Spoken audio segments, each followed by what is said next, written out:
the 76ers are now one game in the loss column behind the Celtics.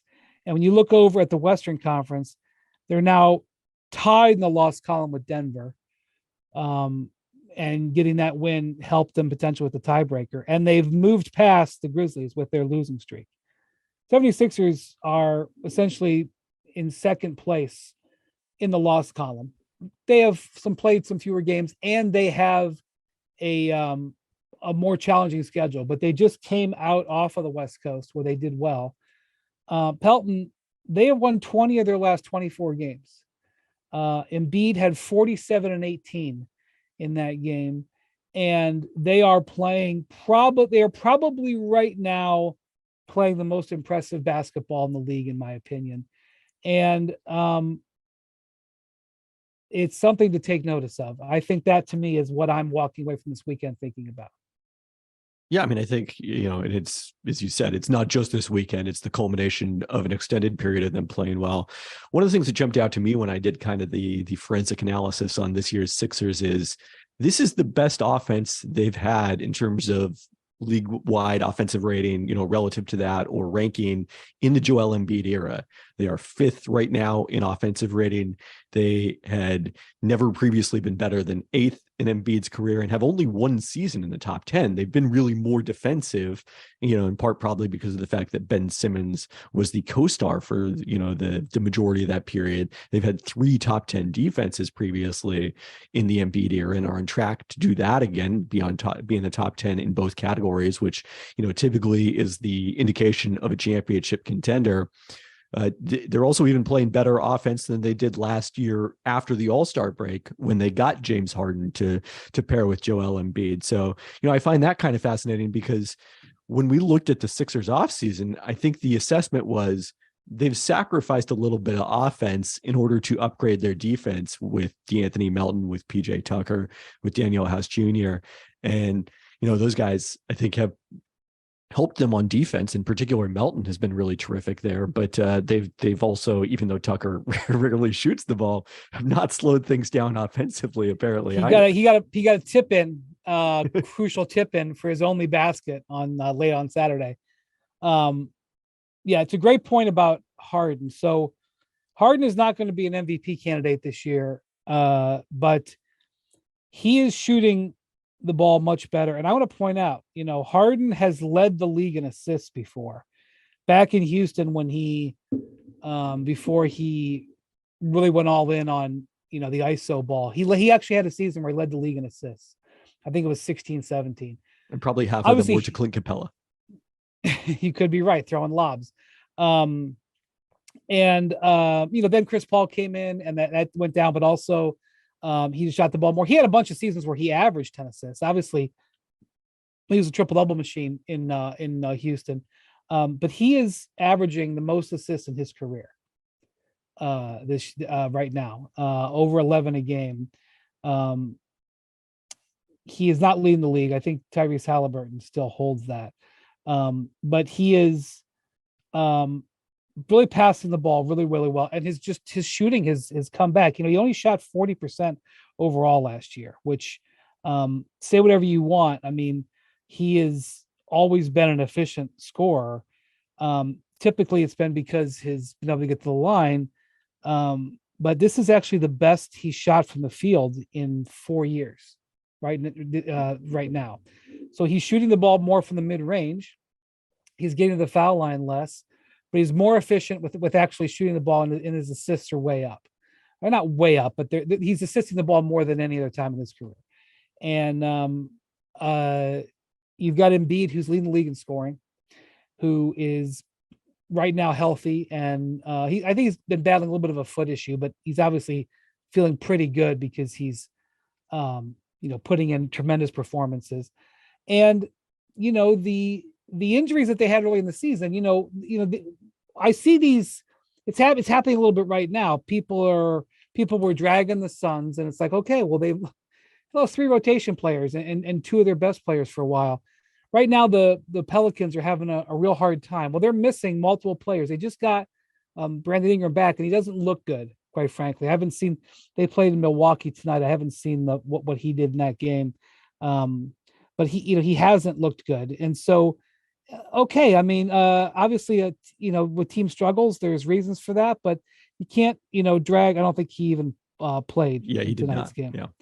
Um, Philly, when they were missing Harden and Maxey, they figured out they put D'Anthony Melton in the starting lineup, and even though they were taking it on the chin a little bit, they were able to discover that Melton was a nice fit there.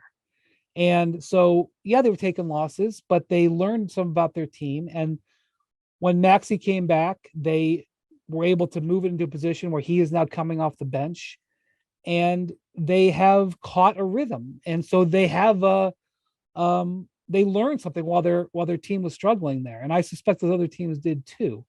And so you really gotta put an asterisk on everything with Philly, because health is everything for them. Embiid's got to be healthy, Harden's got to be healthy, and they haven't been necessarily when it matters. But when you look at this Philly team and you look at the way they've been playing, and as you mentioned, the offense in this streak of 24 games, which is quarter of the season, they are number one in offense in that stretch. And you look at the defensive job that they did on Jokic. I mean, they can, Embiid can be a significant factor defensively.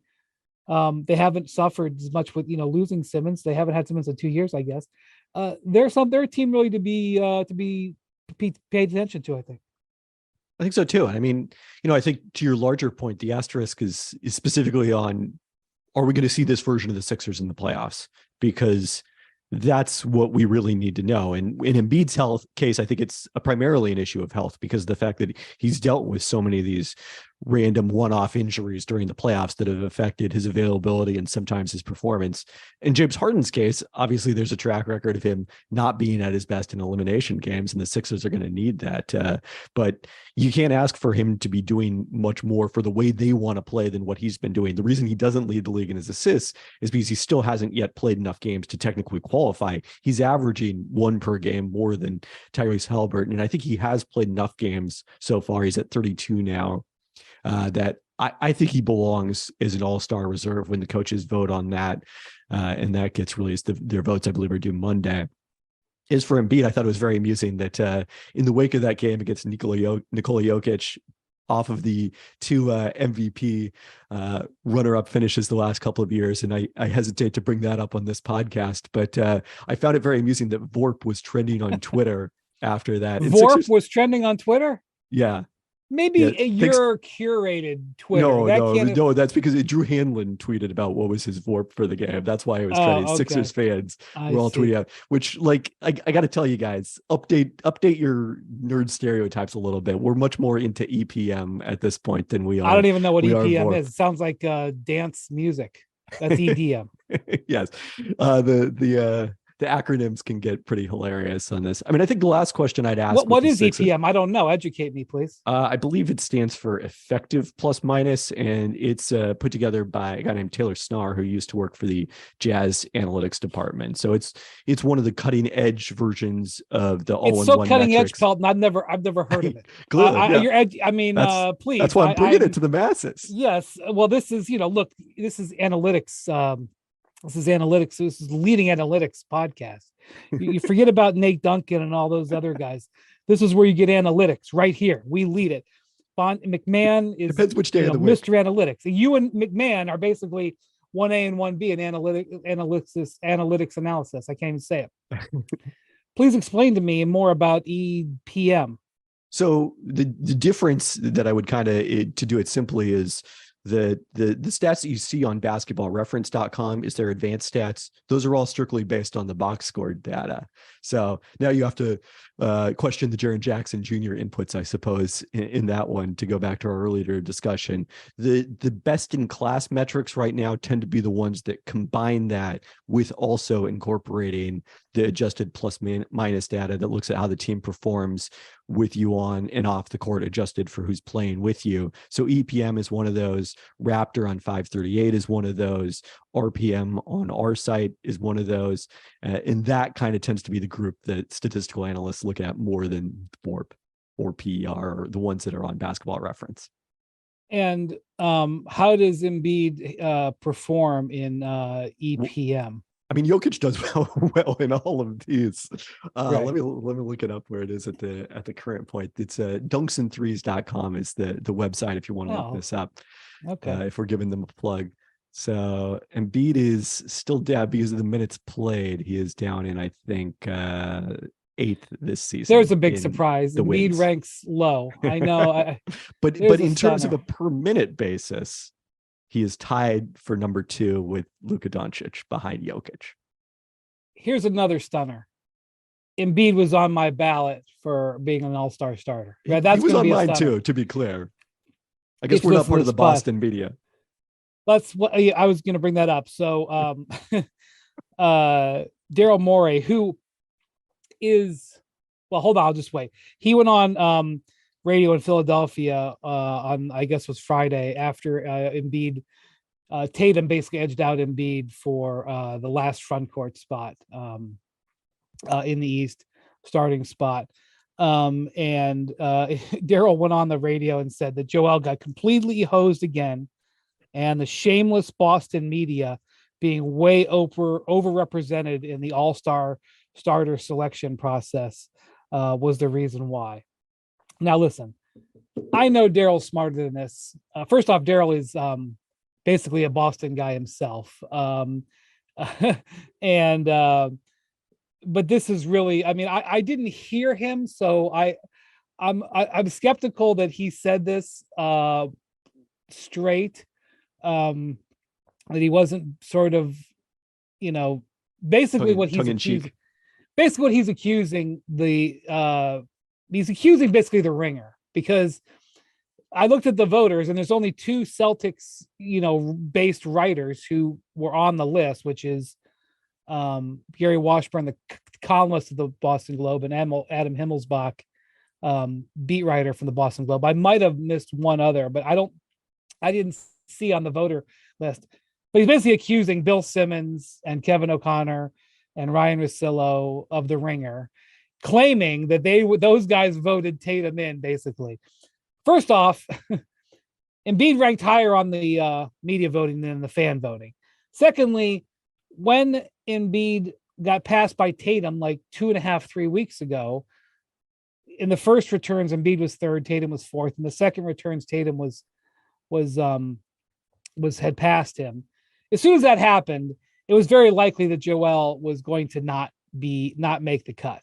So it shouldn't have really been that much of a surprise. And Embiid says he's not a surprise. But I know Daryl, he has said things before in interviews, especially on radio interviews, that he doesn't actually believe. He's tweaking things. You remember how he had to walk back all the things that he said about when he traded for Russell Westbrook? He had to walk back all the things that he the said. 2018 MVP vote, right? Yeah, where he was like stumping 17, for Harden. Yeah. So anyway, it is unfortunate that Embiid. Now look, Durant, I don't even think is going to play in the game. So guess what? I think Joel Embiid is going to probably end up, if he's healthy, hopefully, I think he's going to be starting. But it is not an insult when Giannis, Durant, and Tatum are there. It's not an insult to Embiid, but whatever. I'll tell you one thing. Embiid was having an absolute blast on Saturday when he did his post-game interview. And he had just an amazing fourth quarter, couple of dagger 3-pointers, made a terrific defensive play down the stretch. PJ Tucker made a couple of plays, and the Philly, everything was kind of working for Philly. The Harden trade right now, it looks like Philadelphia is in great shape a year off that Harden trade.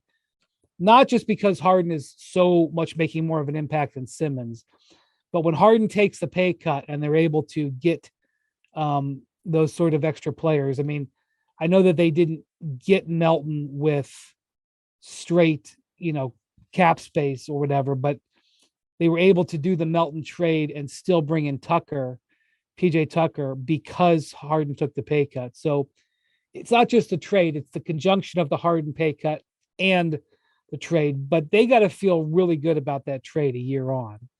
we'll see what the draft pick becomes. We'll see what Seth Curry ends up doing if he resigns in Brooklyn. I assume that he will, but who knows? And then To the big see how question that, is Harden's free agency. Because either, of course, he probably, if he signs a long-term deal in Philly, that could age differently than this current one, or they do have to worry to some degree about this possibility of losing him to Houston. yeah. That Houston thing is an interesting discussion within the NBA. That's Woj reported on Christmas Day about that. Harden took the pay cut, but structured the contract in a way that allows him to return to free agency.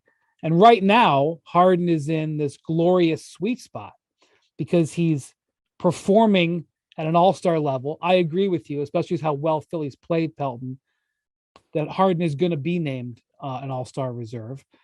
He's earned it. And because he took the pay cut, like, his value per dollar is excellent, because even if he had stayed at the same amount, it would have been one thing, but he was in line for a raise. So it wasn't just he took a pay cut, he took a pay cut plus what his raise would have been.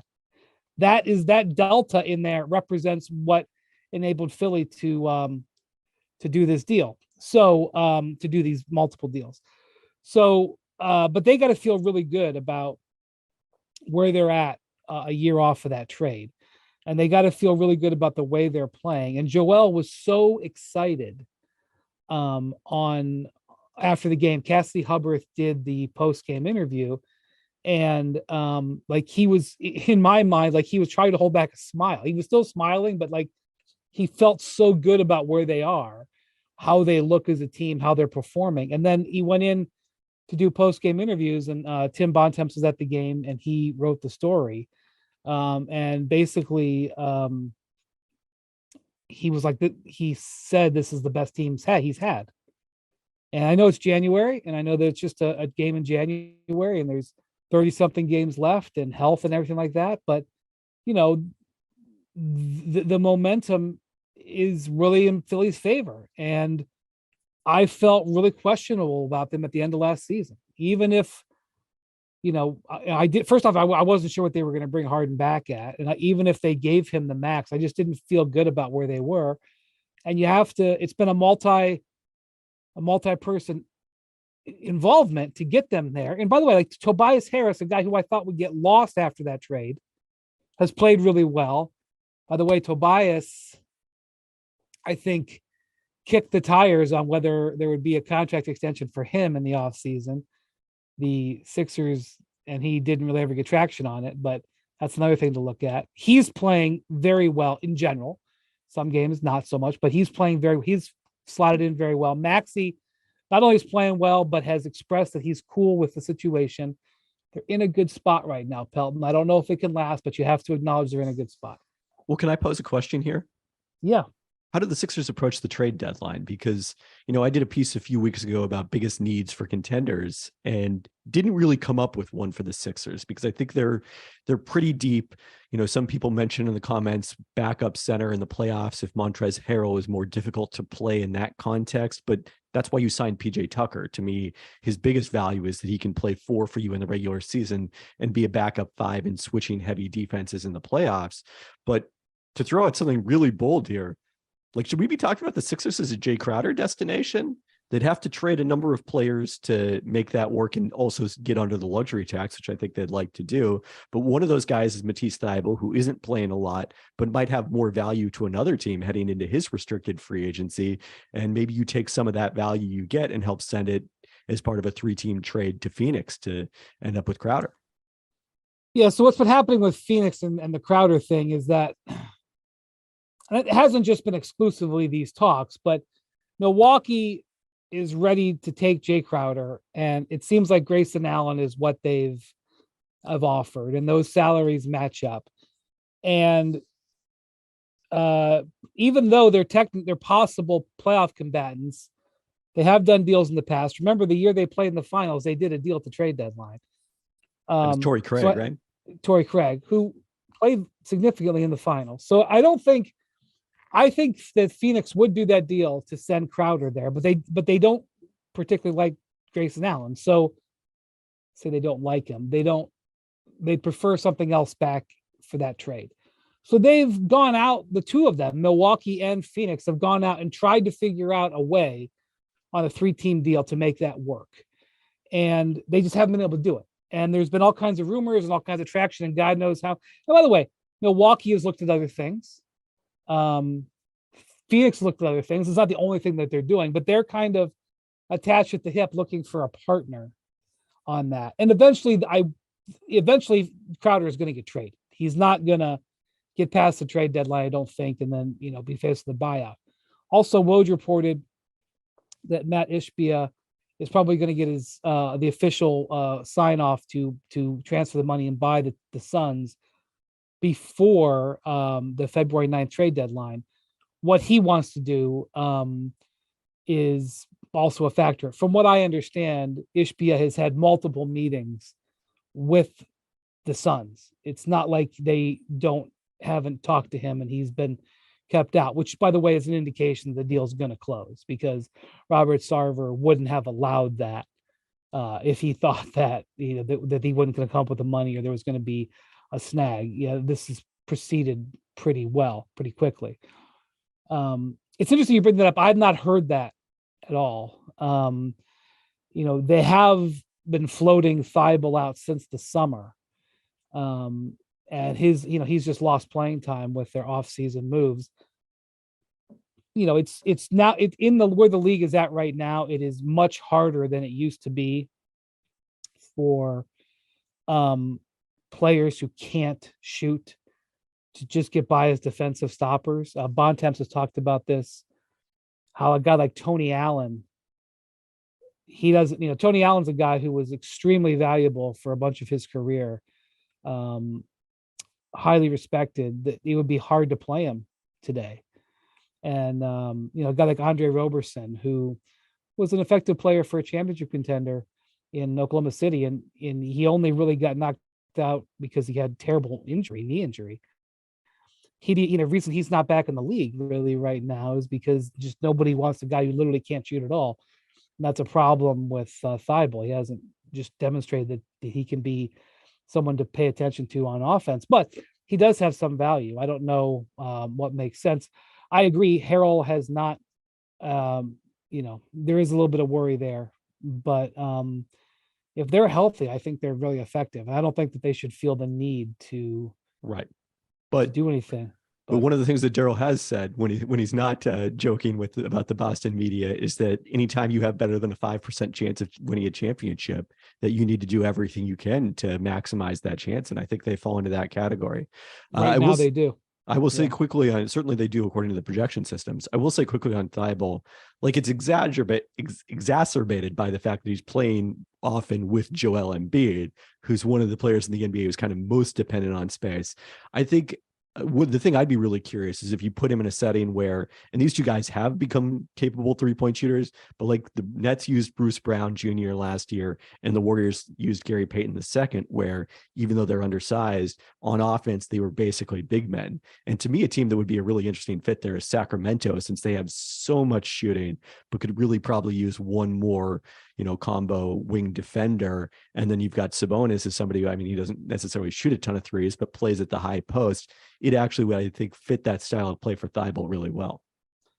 Yeah, Sacramento is a team that hasn't been discussed much, but they're obviously in position where adding to their roster, they might be motivated to do it because, frankly, they could be a first-round home team. They could have home court in the first round, and the value to that is immeasurable to them. They could be the third seed. Yeah, well, they were 3. I don't know where they are at this moment because I think they had 2 losses in the last week, but they were 3 a week ago. It's there could be some of that goes on for sure. I think with Wick Rusbach, who was the chairman owner of the Boston Celtics, he gave an interview over the weekend, and he was talking about what he told Brad Stevens in relation to the trade deadline. Now they are in the tax for the first time in like a decade or more. Top of my head, I can't remember. It's been a while since they've been in the tax. So they already when they did the Brogdon trade and when they signed Danilo Gallinari, that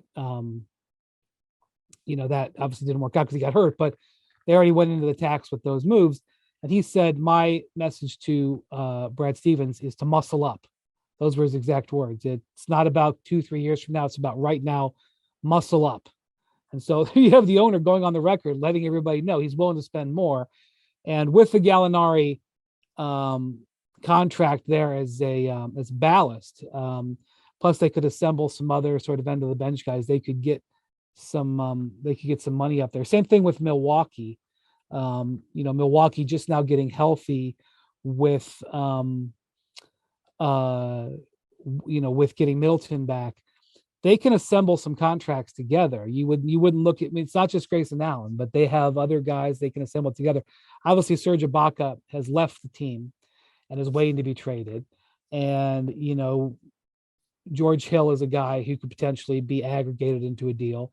There's some interest in one of their young guys, Jordan Nwora, possibly as a chip in a trade. So, those teams are out there looking. Unfortunately, there's just a lot of teams out there looking, doing that same stuff. But, if we know that Milwaukee's looking, okay, we now have on the record that Boston's looking. So if you're Philly, and you hear that, and you're Philly, you're looking around going, wait a minute, we're in good shape here. You probably have to consider the exact same thing. So, that would be interesting to see who in the East might be able to break through and do that, and who's willing to maybe go a step further. The Sixers, they don't have their first round pick this year because it goes to Brooklyn. They're a little bit compromised on some of their assets. So, thanks for watching ESPN on YouTube. For live streaming sports and premium content, subscribe to ESPN Plus right now.